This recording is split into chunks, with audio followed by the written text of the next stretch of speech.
morning, brothers and sisters in Christ. Thank you for tuning in. I want to start off with some scripture because I think we're going to need it today, as we do every day. But in Revelation chapter 21, verse 1, then I saw a new heaven and a new earth, for the first heaven and the first earth passed away, and there is no longer any sea. And I saw the holy city, New Jerusalem, coming down out of heaven from God, made ready as a bride adorned for her husband. And I heard a loud voice from the throne saying, Behold, the tabernacle of God is among men, and he will dwell among them, and they shall be his people. And God himself will be among them, and he will wipe away every tear from their eyes, and there will be no longer any death. There will be no longer any mourning, or crying, or pain, for the first things have passed away. And he who sits on the throne said, Behold, I am making all things new. And he said, Write, for these words are faithful and true. Revelation 21, 1 through 5.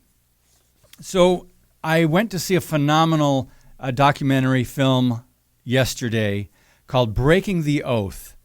And it's just phenomenal. Great quality, excellent, provocative.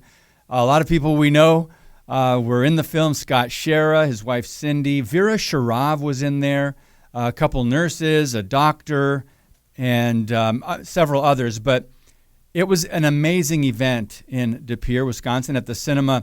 And then there was a Q&A with a handful of people afterwards. But you can see it tonight if you missed it. Did you hear that? Yes, I'm not kidding. You can see it for free.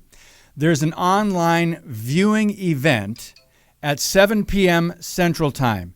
7 p.m. Central Time. And you can go to AmericaFirstProductions.com. That's America1STProductions.com. And I'm going to read you something from the producer, Jeff Wagner, who, by the way, he's got his own podcast over. It's called The Patriot Review on Lindell TV and frankspeech.com.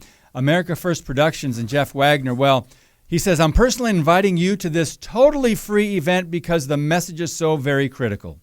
All the cast members and I will be available for your questions after the documentary is viewed. If you view the film prior to the event, you can join us around 8:30 p.m. Central Time tonight for the Q&A session. Please share this event. And again, that's America First, 1STProductions.com. You know the story. We had Scott Shera on about a week and a half ago. I think a week ago today maybe, to get an update on his lawsuit against some doctors and nurses at Ascension Health. They continue to deny culpability for the death of Scott and Cindy Shera's daughter, Grace, who was 19 years old, had Down syndrome. And you can get all that information by checking out the podcast if you don't know the story. And then tonight, 7 p.m., you can view this online. It is amazing, eye-opening, and you're going to want to check it out and share it. So I'm just going to run down a lot of headlines and stories today, but we're going to come back to this one. I came across a quote from President Biden. Affirming a transgender child's identity is one of the best things a parent, teacher, or doctor can do to help keep children from harm.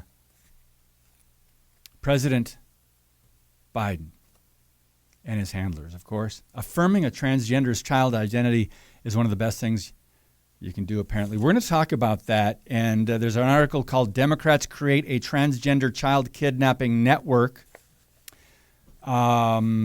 And then we're going to talk about what's available to young people in places from Texas to North Carolina to just different states. And I would imagine it's in your state, wherever you're listening from this morning. But and then we're going to talk about PBS, the PBS News Hour, which basically, according to the American Family Network, it's a Democrat spin hour. And we're going to tell you the lopsided news reporting. I don't even want to call it news, man. These days, you've got to put news in air quotes. We've got to put a lot in air quotes. Science, news, journalism. Yeah, put them all in air quotes. We're going to talk about that and why are we still funding PBS and NPR? Now, they get other money as well as taxpayer money. Also, we're going to talk about 4 corporations that decided to go full on Bud Light. They're daring their consumers to boycott. We'll tell you who they are and talk about that. And Biden's border crisis leading to system overload. I wrote an article, almost 10 years ago called Crush the System, Cloward Piven Strategy on the U.S. Border. If you're not familiar with Cloward Piven, we're going to talk about that in segment 2 today. But let's start with the Durham report that really showed the FBI as a threat to democracy. There's one headline over the Gateway Pundit. We mentioned this last week. We did not go into detail. I have time today to go into detail. So here's one story. The deep state lied. Durham report destroys any inkling of Trump-Russia collusion. They knew. No one in the Trump camp contacted Russia. 2 important words in that headline. They knew. And now there's proof. And now the media has ignored it. Nothing to see here. Move along. Okay, so what's this all about? Well, this Durham report, a 320-page report released last Monday, it leaves no doubt the FBI is a mortal threat to democracy. What the report reveals, above all, is that the deep state is real, it's corrupt, and it's at war with the American people. Let's go to Franklin Graham, who commented on this last week when it happened. And I don't share his optimism, but he did kind of spell it out briefly. He said, "We have turned our back on our Creator, Almighty God, and the results are evident. If we obeyed one of God's simplest commands, do not lie, there wouldn't have to be a Durham report. If we had followed God's law, do not bear false witness, there wouldn't have to be a Durham report.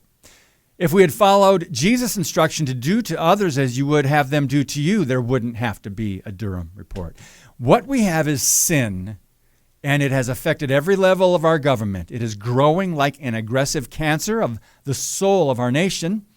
I have known many fine FBI agents over the years who are honorable and love this country. However, this corruption seems to be from the top, filtering down.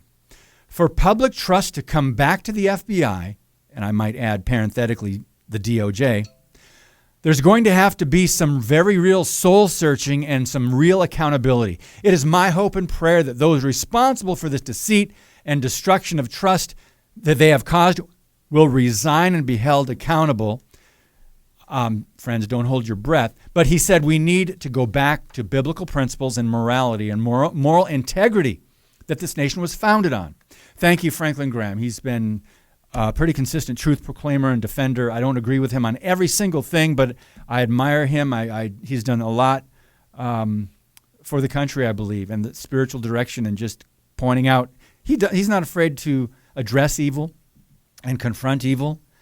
So thank you. So let's continue now. You know what? I want to go talk about PBS and NPR now. So it would seem only fair that conservatives, Christians, let me rephrase that, Bible-believing Christians, and Republican taxpayers to expect the PBS, quote, news program, which is funded in part by our tax dollars, to be fair, balanced. It would only make sense, and we have every right to if our taxpayers are going to fund something. It's not always the case, as we know. See Planned Parenthood, for example. Biden gave them a raise last year. So PBS isn't much different from CNN or MSNBC. Let me just share some facts, some numbers to prove that statement. A new study of the first 4 months of the new Congress by Rich Noyes of Media Research Center finds the PBS, quote, news tilts hard toward Democrats by a 5-1 margin. The PBS show, what is it called again? I forget. NewsHour? Oh, I guess it's NewsHour. What a joke. The PBS show spent more than 97 minutes highlighting the mostly negative controversies involving Republicans. Number 2, discussion of top policy issues was skewed heavily against Republicans. Number 3, Republicans were often 20 times, at least, branded as extremists, far right, hard right, by, quote, NewsHour correspondents or commentators. Number 4, overall, congressional Republicans faced 85% negative coverage. What about the congressional Democrats? No, they were 54% positive coverage. So Republicans in general, again, 85% negative spin. And that's the PBS NewsHour. So let's talk about indoctrination and godlessness and why it's way past time to defund these outlets that are progressive. You might as well say progressive broadcasting service. Yeah, and National Progressive Radio. It's this, I hope, unless you're a new conservative or Christian or just now starting to pay attention to cultural events and news and worldview issues, I hope you realize that this has been going on for decades, the negative spin. I hope you realize it's been decades that we've been funding this with our tax dollars. Thankfully, a few people are trying to do something about it. Let's mention a couple. Oklahoma Governor Kevin Stitt, he moved to cut funding for PES. We mentioned this on the podcast a few weeks ago. So I'm just going to lay out a couple things, share a couple quotes with you. And here's what the governor said. He said, then when you go through all of the programming that's happening and the indoctrination and over-sexualization of our children, it's really problematic and it doesn't line up with Oklahoma values. Now, what he's talking about is OETA. It's Oklahoma Educational Television Authority, which PBS airs there.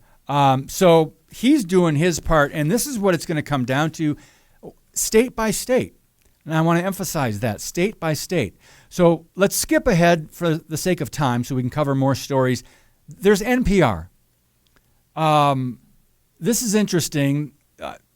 Their budget is well over $500 million. The PBS budget, by the way, is just under that, around $465 million. Now, understand just some of the stats we just shared on their 85% negative coverage on Republicans, and that's just the Congress.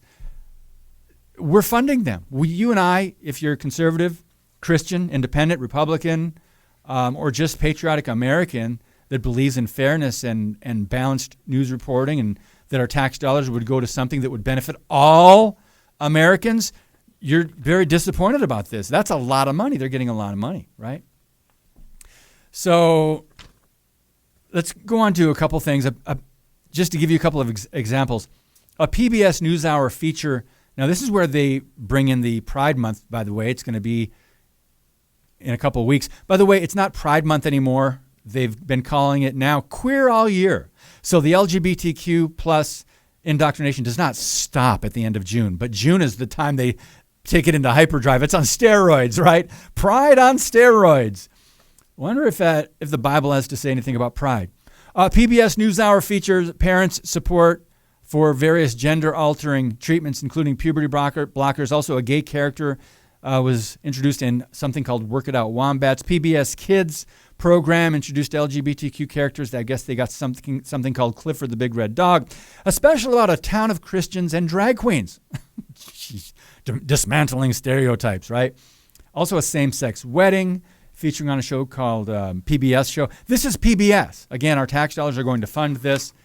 We did stories on this issue about Disney and how Ron DeSantis in Florida have been dealing with Disney in Orlando. So it's going to have to be the people speaking up, raising awareness, parents going to school board meetings and other things. I would first suggest to get your children out of the government-run schools. You're not going to believe these stories now. Rural Texas. Let's talk about chat rooms for children. And it's because it's online. Don't think this is limited to Texas. Okay? Because this is online. So the school's counseling department has a separate web page dedicated to mental health resources, which is filled with information that you and I would consider seeking to groom students. It's LGBTQ plus resources. And I'm sorry to be redundant on this issue and the news stories. They never stop. because the issue is never going to go away. They're trying to get to your kids younger and younger. I use the word access a lot. They're trying to access America's children at the youngest ages possible. So this page contains links to chat rooms, and I guess something called Q Chat Space is one of the recommended websites. There are discussion groups for LGBT plus teenagers ages 13 through 19, and there are youth chat rooms also included. Now, this is under the school's mental health resources. I would encourage you to look up your school and their mental health resources. Find out what links they are referring your son or daughter to if they are in the government-run schools, the mental health resources at the school. So one of them says they can talk in a safe space and be able to express themselves without fear of being judged. What do you think that means? And also, why would these websites contain a quick escape button? You heard that right, a quick escape button that prompts the page to shut down so parents cannot see what children are accessing, what children are up to. Look for that as well. It's called a quick escape button on these chat rooms. Now, other resources offered on the website to school-aged children, Validation Station and LGBTQ Map. The Validation Station is a free texting service that sends daily gender-affirming text messages and uplifting messages to trans and non-binary youth. Gosh. Sorry. This is where we are, friends. Now, the map, the LGBTQ map, is a color-coded map that informs users which states in the country have LGBTQ inclusive curriculum laws and which do not. States like Texas and Florida are shaded in dark orange, indicating these states have a don't say gay, which is not in any legislation, by the way, or trans law, or that censor discussions of LGBTQ people. Okay, let me go back to this. I just happened to leave this out here in the studio from a couple weeks ago. Censoring discussions of LGBTQ people. I'm looking at photos of a classroom, public school classroom in a hallway. You've seen it. You've seen photos of rainbow flags. Who's an ally to the LGBTQ? This one says Black Student Union. You've seen the Communist Fist. You've seen the transgender flag, the light blue, pink, white, pink, light blue, and the rainbow flag. You've seen these. Well, I'm looking at a classroom with, this one has 1, 2, 3, 4, 5 different flags or banners. No American flag to be seen. Okay? We've talked about this before. So what's the narrative? They're concerned about parents or people censoring the LGBTQ discussions, right? Yeah, I know. It doesn't make sense. So there's the map. I'm just going to pass that up for now, but I am going to say there was a study conducted in Sweden. Listen to this. It's a study. Sweden is one of the most open, progressive, liberal nations, and it concluded that sex-reassigned persons have considerably higher risks for mortality, suicidal behavior, and psychiatric morbidity than the general population. And there are more studies that have come out with that. And right under that, to wrap up this article, right under that was the quote I shared toward the beginning of this segment from Joe Biden. LGBTQI plus youth, like all Americans, deserve whatever they deserve. He said, affirming a transgender child's identity is one of the best things a parent, a teacher, or a doctor can do to help keep children from harm. That is the president. All right, when we come back, I want to set up a bunch of stories here. We're going to talk about political child predators taking custody of children from their parents. There's some new laws, and again, friends, this is going to be a state-by-state issue. Are your children really protected? Well, you're going to have to define protection now, because the left doesn't consider protection the same thing as you and I, Christians, conservatives, independents, Republicans that are concerned about children. The left has been radicalized. They consider protecting kids by allowing them the freedom to choose to have hormones or go ahead to have surgeries if they identify as trans without their parents knowing it. That's protecting them to the radical left. So we're going to talk about that. There's an article that's very concerning, and we're going to talk about some laws in a couple different states that you probably have no idea about. That's why we bring them up on the podcast. So that's next. Also, we're going to talk about when neutrality isn't a virtue. Very seldom, my friends, in this day and age with the evil surrounding us, very seldom is being neutral a virtue. All right? There is a cost to our silence, and we're seeing that played out in our culture. Also, the four more corporations that have gone full on Bud Light. Oh, help us. And we're going to talk about the Navy. And we are also going to talk about the Cloward-Piven strategy on the U.S. border. We've got to get to that. Guys, thanks so much for staying with us. A lot more straight ahead on Stand Up for the Truth. Keep it right here.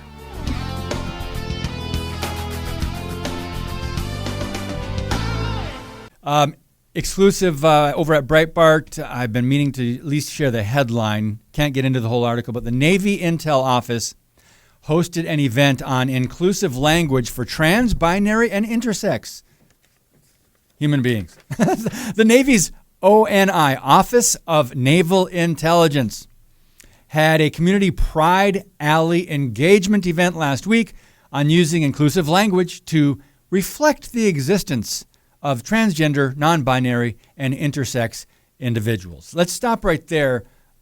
We know you exist. We know you are out there identifying as whatever. We don't need an international day of visibility or whatever. We know you're there. We just don't happen to agree with your worldview,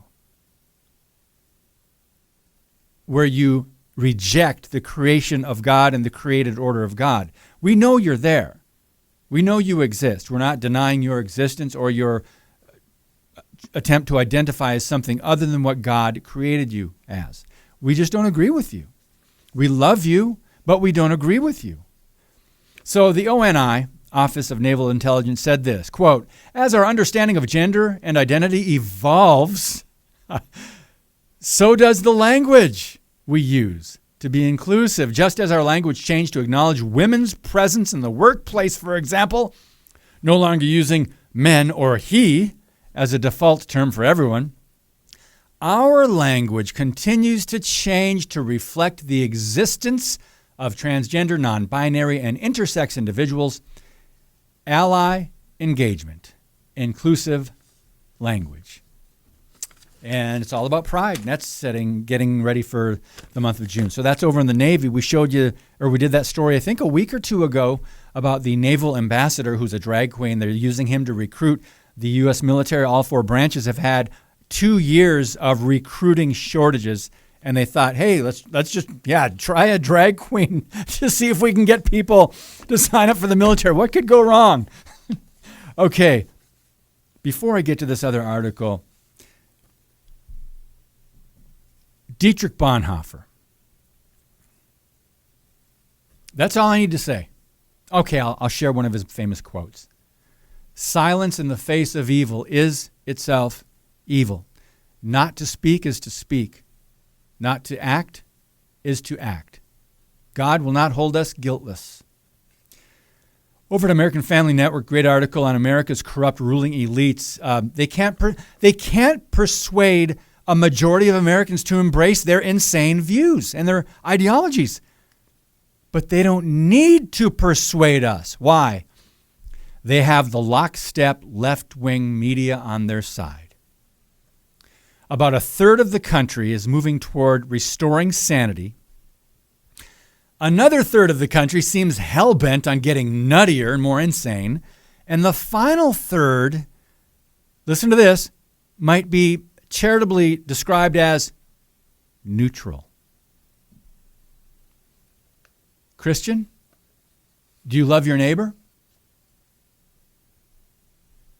Are you neutral when it comes to the truth of God's word, the truth being attacked, the image of God, a biblical truth being attacked, being perverted, being rejected, denied?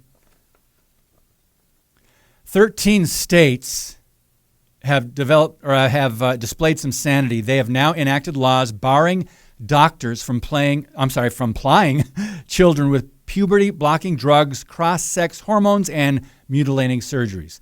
Think about it. We have 50 states, right? 13. Friends, raise awareness. That's what we need to do. Please raise awareness. 13 is not a good number. Children's lives are at risk. I'm not just talking about their eternal lives, whether they can be saved or not, whether they can hear the gospel or not, whether there's still time for them to hear the gospel. Many of them are suicidal because of what's happening.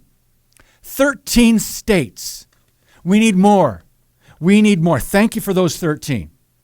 In Kentucky, the sane Republican legislature had to override a veto from the demonic governor Andy Beshear, the Democrat governor, to enact a bill protecting children from gender transition, doctors forbidding schools from hiding information about students' sexuality from their parents. This is what he wanted to do.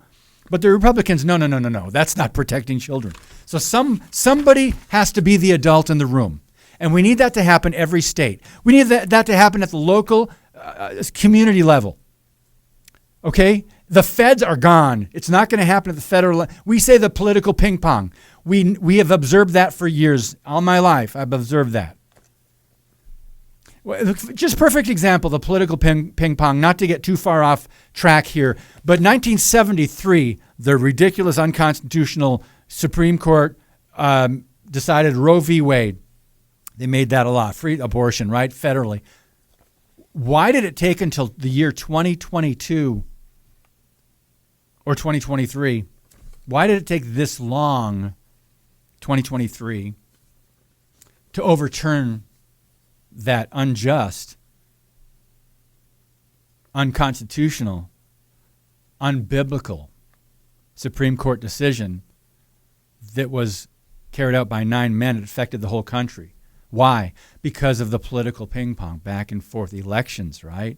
You elect us, we'll do this. Okay, they can only get so far. We got to compromise. You elect us, we'll do this. Okay, we lost ground on that election. Okay, you elect us, we do this. Okay, we'll gain a little bit of ground back.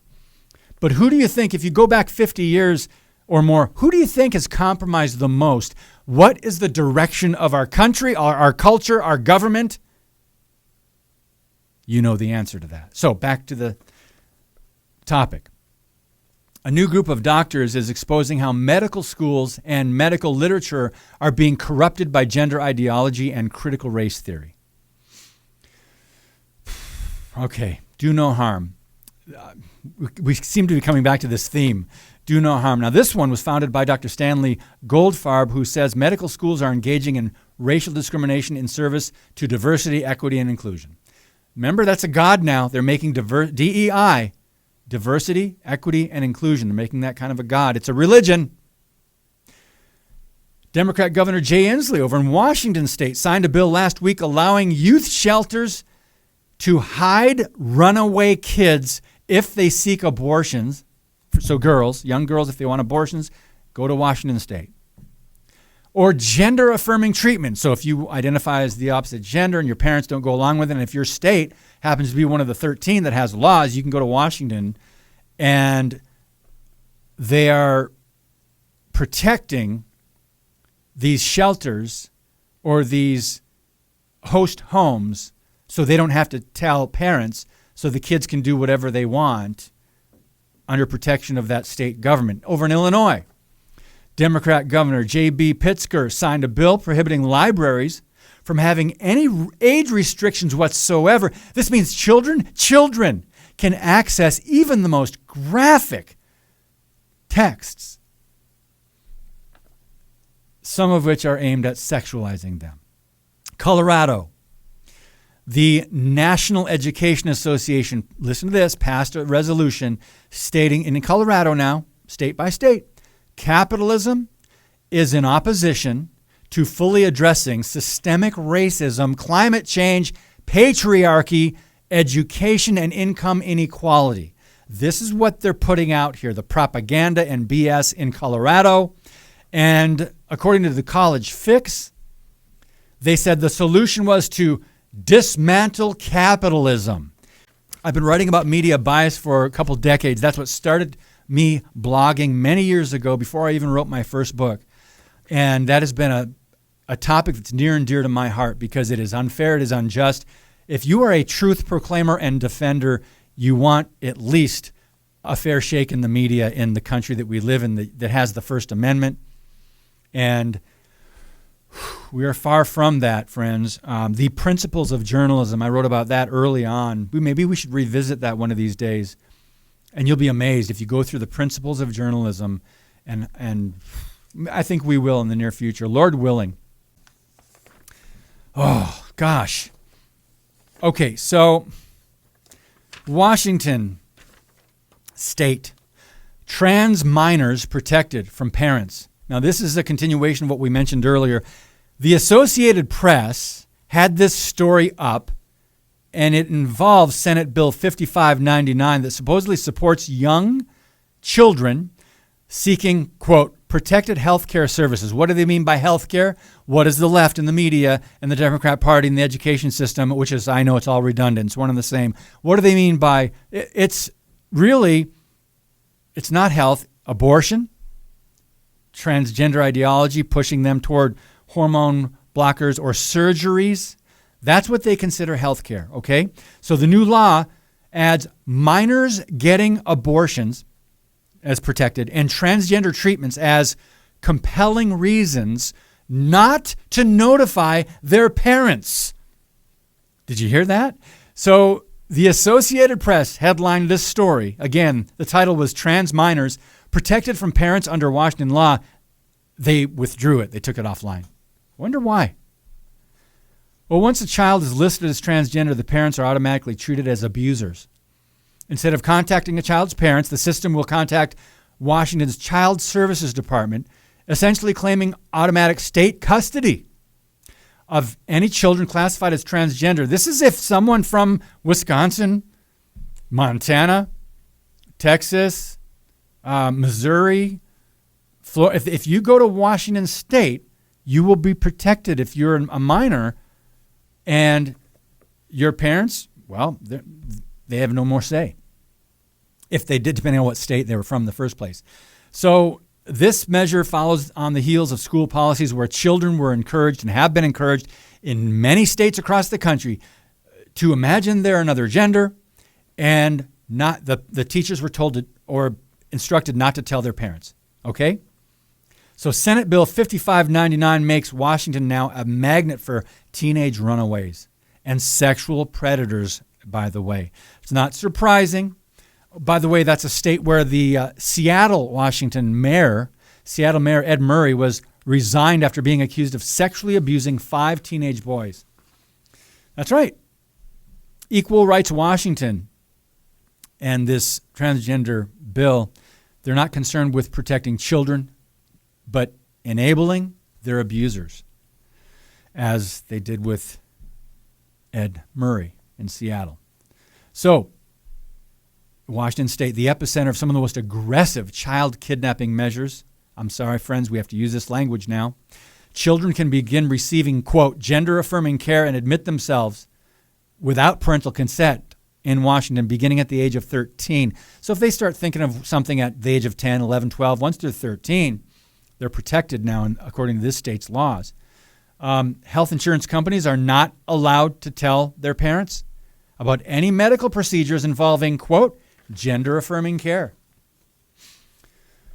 Washington's social services system is effectively able to take custody and make medical decisions on behalf of a minor without parental consent.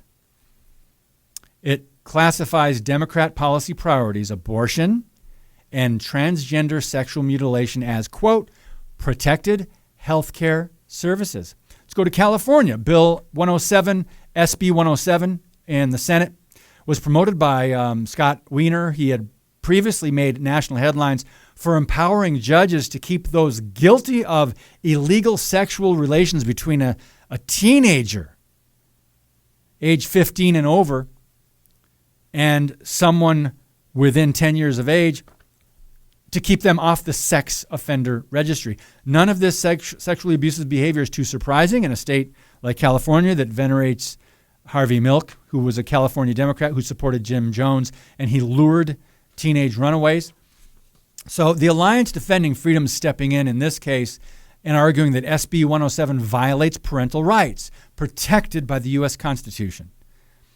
And California and a couple other states are trying to strip parents of their rights if their child travels to California to obtain gender transition procedures or getting harmful puberty blockers, cross-sex hormones, and irreversible surgeries.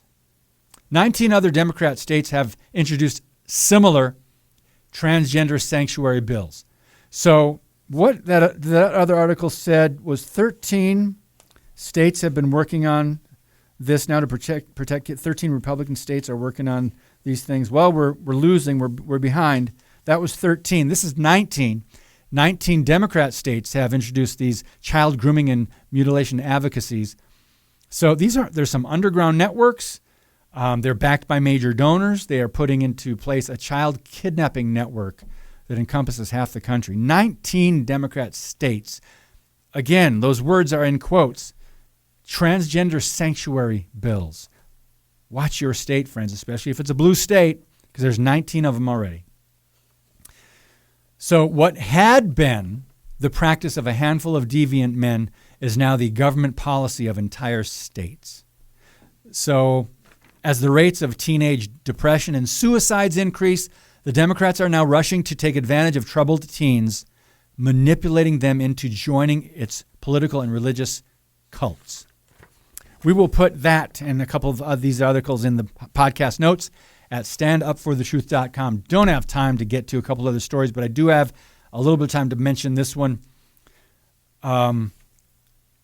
Look at signs down at the border. Illegal is a crime. We are the future of America. Thank you, Biden. There's a lot of propaganda going on. And going back to the 1960s, what we're seeing now is the Cloward-Piven strategy being played out at the U.S. border. They're crushing the system.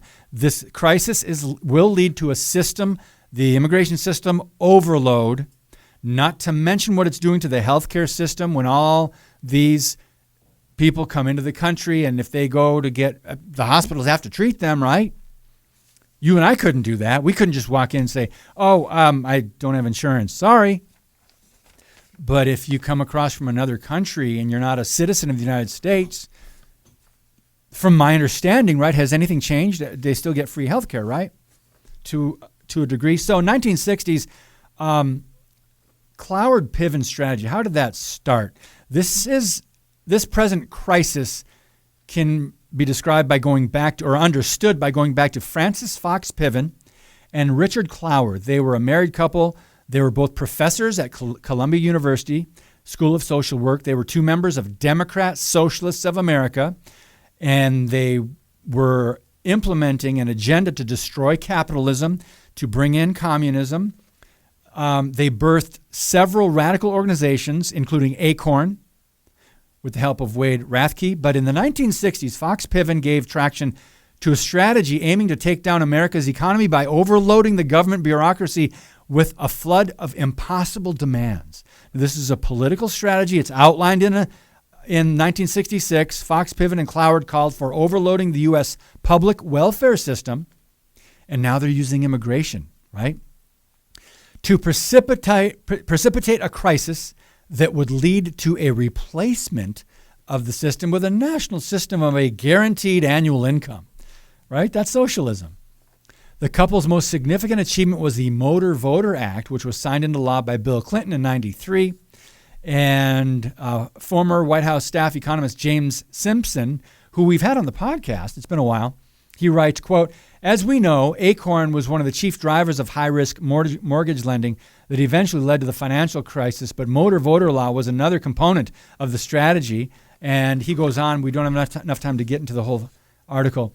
But this is what they're doing. They're trying to overwhelm the system to break it down. In this case, the administration is flooding our streets. Well, let's start at the borders. And we're not even talking about fentanyl and other illegal drugs coming across the borders or firearms. We're talking about just the amount of people, the mass numbers of people, and the billions of dollars it's costing Americans. So they're flooding our streets, flooding the system to force not only immigration reform, but to destroy the system of capitalism. So I just summed it up. I guess I didn't have to get into the details of the article, but this is by design, friends, and I think we better start realizing that. I know we always want to give people the benefit of the doubt, but we better start realizing that this is by design. Okay, anyway, I can't do the article, but the 4 companies that are going full Bud Light: Starbucks, Target, Levi's, and Sports Illustrated. That's right. Welcome to the transgender train, the trans locomotive. They don't care what, I guess they don't know their customers, or they do know but don't care. Fascinating, but Target has been at it since 2012, 11 years now. Go back, go into it. They've got a rainbow section and all that. But recently they got some pretty disturbing products, including a swimsuit it's called, what is it called? A tuck swimsuit or whatever. They've got the chest binders. Target, right? I hope you don't shop there. So we need to boycott some companies, and as Wayne Allen Root said a couple weeks ago on the podcast, we need to boycott good companies, conservative companies, patriotic, American first companies. So we've got to move on. Tomorrow, Mary and I will dig into the biblical worldview, talk about the globalist push, some new stories in light of Bible prophecy, of course, news and worldview commentary, and then you will hear from Holly Pivick and Doug Geivett on Wednesday about the NAR, and we'll be talking about their book, Counterfeit Kingdom. Also, Thursday, we've had a cancellation. We're going to reschedule. I think we're going to try to get the producer of Breaking the Oath, Jeff Wagner. We're trying to get him on Thursday. We'll see if we can do that. And on Friday, Pastor Steve Smotherman is back with us.